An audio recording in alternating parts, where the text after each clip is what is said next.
ఇదొక్క speech చాలు మోడీ గారికి బీజేపీకి పగిలిపోవడానికి. ఈ స్పీచ్ చూసిన తర్వాత ఖచ్చితంగా నువ్వు 2029లో కాంగ్రెస్ పార్టీకి ఓటేస్తావు. ఈ వీడియో మొత్తం చూసిన తర్వాత కామెంట్ బాక్స్ లో కామెంట్ చేయి. ఒకసారి ఈ వీడియో చూడండి. अपोलो हॉस्पिटल में जाके नाम पढ़िए डॉक्टरों के, वहां पे आपको एक दलित नाम नहीं मिलेगा, एक पिछड़े वर्ग का नाम नहीं मिलेगा, एक आदिवासी नहीं मिलेगा। ఇంకోటి ఉంది అద్భుతం, ఇది కూడా చూడండి ఒకసారి. अदानी जी की कंपनी में जाइए, उनके सप्लायर्स की लिस्ट निकालिए। उनकी कंपनी को हजारों कंपनियां सप्लाई करती हैं, उनके सीईओ देख लीजिए, आपको वहां एक भी दलित नहीं मिलेगा, एक आदिवासी, एक पिछड़ा वर्ग का कोई नहीं मिलेगा। అసలు ఇలాంటి నాయకుడు మనం ఎప్పుడైనా చూసామా? దళితుల కోసం ప్రాణం ఇచ్చే నాయకుడు, దళితుల కోసం ప్రాణం ఇచ్చే పార్టీ. మనకు స్వతంత్రం వచ్చిన దగ్గర నుంచి కాంగ్రెస్ పార్టీ ఇప్పటి వరకు ఎంతమంది దళితులకి ప్రధానమంత్రి పోస్ట్ ఇచ్చిందో తెలుసా మీకు? జవహర్లాల్ నెహ్రూ గారు బ్రాహ్మిన్, ఎవడరు అది వినమ్మకండి. లాల్ బహదూర్ శాస్త్రి గారు క్షత్రియ.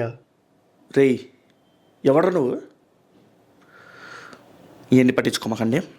ఇందిరాగాంధీ గారు బ్రాహ్మిన్. అరే ఎవడరా నువ్వు? అరే ఏంట్రా ఇది? ఇప్పుడు మాట్లాడరా. Rajiv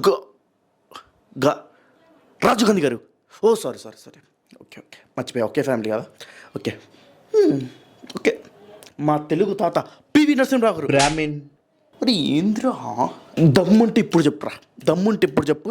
Manmohan Singh forward caste. అరే ఏంద్రా నువ్వు? నేను మాట్లాడినవారా? ఎందుకురా మధ్యలో గెలుగుతావు? వీడంతా తప్పు చెప్తున్నాడండి. వీడి పని చూసిన తర్వాత మళ్ళీ వచ్చి ఈ వీడియో చేస్తా. అందులో మీ అభిప్రాయాన్ని కామెంట్ బాక్స్లో కామెంట్ చేయండి.